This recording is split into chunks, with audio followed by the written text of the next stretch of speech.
Welcome back, students. Let's continue with DNA repair. Today we are going to talk about a new type of repair mechanism called the mismatch repair. Mismatch repair, as the term implies itself, we are trying to repair some mismatches. What are the mismatches which could happen in DNA? Usually we know that according to the base pairing rule, adenine pairs with thymine and guanine pairs with cytosine. This is the base pairing rule. But sometimes due to certain different errors, what happens?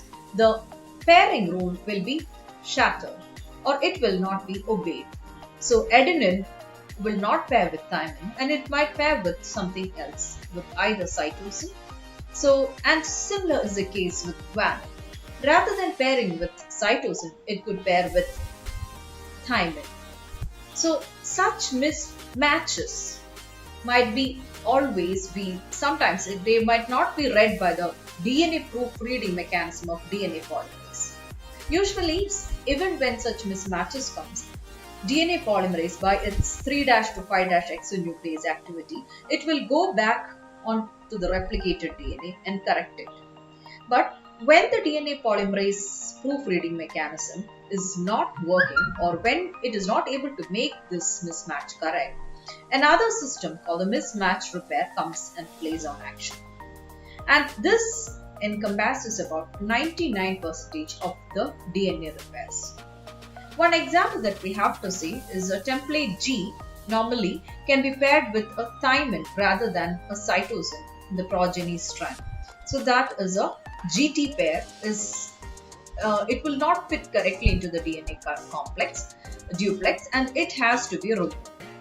So the mismatch repair system is usually followed just behind the replication fork and it will recognize the problem. And it has been found that this system in E. coli is specified by various proteins such as the MUT-H, MUT-L, MUT-S and the MUT-U, which are being coded by their respective genes.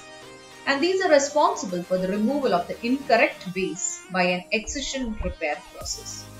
Now the genes which code for these are called MUT for mutator because mutations of these genes can lead to high levels of spontaneous mutations in the cells. And MUT-U gene is also known as a UVRD gene. I think you remember that it is a helicase enzyme which is mainly taking part in the nucleotide excision repair. And usually the mismatch repair enzymes initiates the removal of the incorrect base by nicking the DNA strand on one side of the mismatch. Now let me ask you something. If you have a DNA which is being found to is already been replicated, the mismatch might be on any of the one strands. So how does the repair system identify which is the defective base? If adenine is paired with cytosine, which is wrong, the mismatch repair enzyme has to identify because is adenine wrong or is cytosine wrong? It is not clear in a case where you have a double-stranded DNA. So to find a remedy to this in E. coli, they have a methylation site of the DNA. Usually, an enzyme called the DNA methylase, which is a product of DAM locus, it methylates the 5'GATC to the 3' sequences, which are relatively common in the DNA of E. coli at the adenine residue. That is, if you go to consider this sequence GATC, adenine residue of this E. coli, in E. coli, the adenine residue usually gets methylated soon after the replication.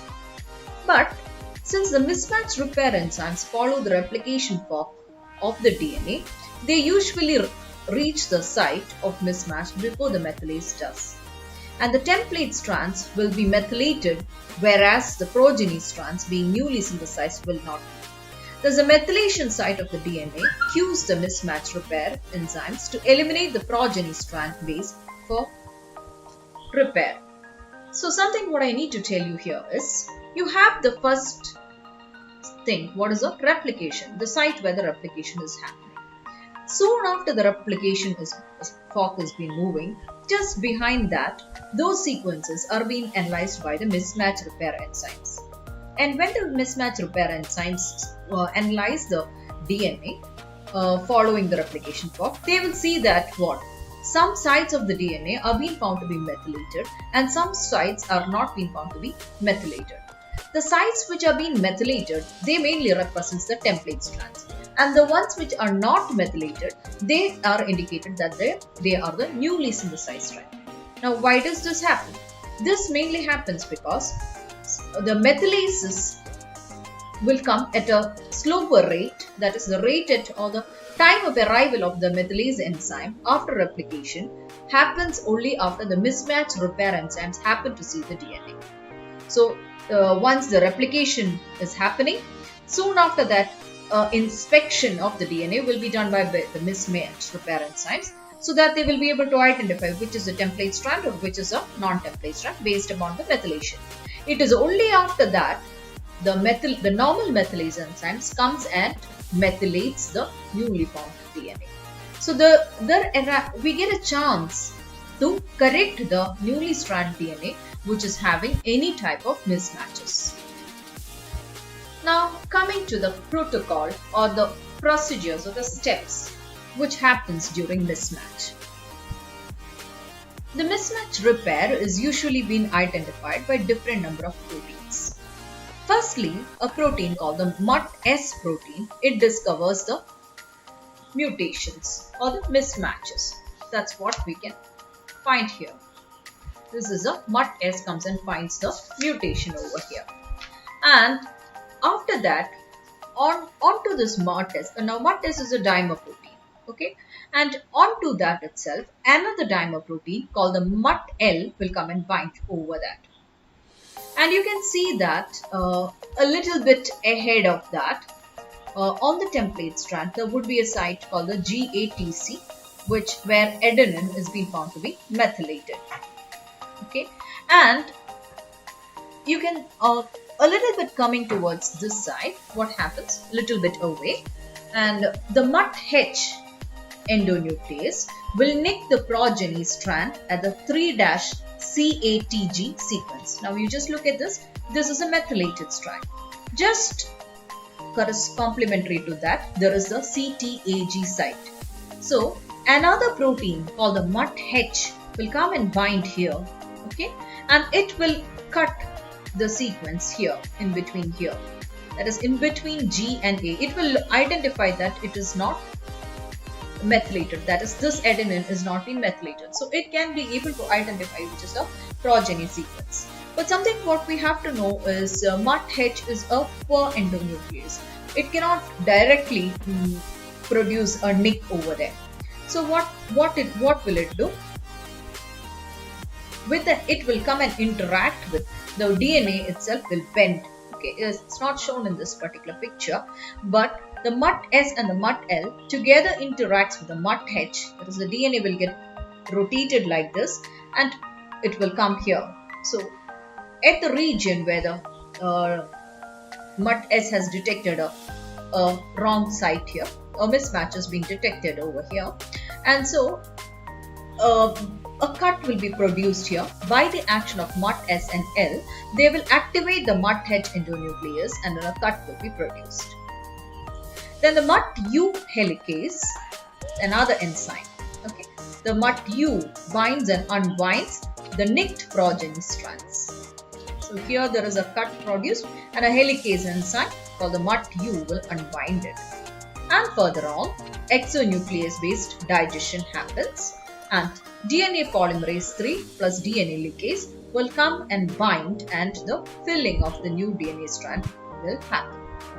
I guess I'll just repeat it once more for your clarification. For the first beginning, the mismatch is being discovered by MUT-S. It's a dimer protein, and with that another protein called the MUT-L comes and interacts. Then another enzyme or another protein here, it's enzyme and proteins, they are proteins. Another enzyme called the MUT-H will come and interact with the CT. It will come and interact here. So you can see that. CTAG site. On this CTAG site, it finds that adenine is not methylated and thus a endonuclease Nic is being produced. Okay, and for that Nic to be produced, it has to be interacted with MUT-S and MUT-L because they are the ones which give the activation signal for the MUT-H to produce a Nic. Once that Nic is being produced, another protein called the MUT-U binds and unbinds the nicked progeny strands, and the nicked progeny strand is further broken down by exonuclease enzymes, and the gap is being filled up by DNA polymerase 3, and the final nicks are being sealed by DNA ligases. Now, the events I have just tabulated, just enlisted them for your reference once more. The MUT-S dimer finds the mismatch. The MUT-L, also in the form of a homodimer, binds and they together find the methylation signal. MUT-H, another protein with a weak endonuclease activity, binds to the unmethylated GATZ sequence of the newly synthesized strand. And the MUT-S and MUT-L also activate MUT-H, which then nicks the unmethylated strands at the 3-CTAG5- recognition site, and which can be 1000 to 2000 bases away from the mismatch. At the recognition site, the MUT-S and MUT-L tetramer loads the helicase MUT-U, which then unwinds the nicked strands, and any one of the least 4 different exonucleases, of at least 4 different nucleases, they will attack the unwound oligonucleotide. Further on, DNA polymerase 3 repairs the gap and DNA ligase seals it. This sequence of events highlights a common theme in DNA repair. Once the lesion has been formed, the damaged DNA has some protein bound to it until the repair is finished.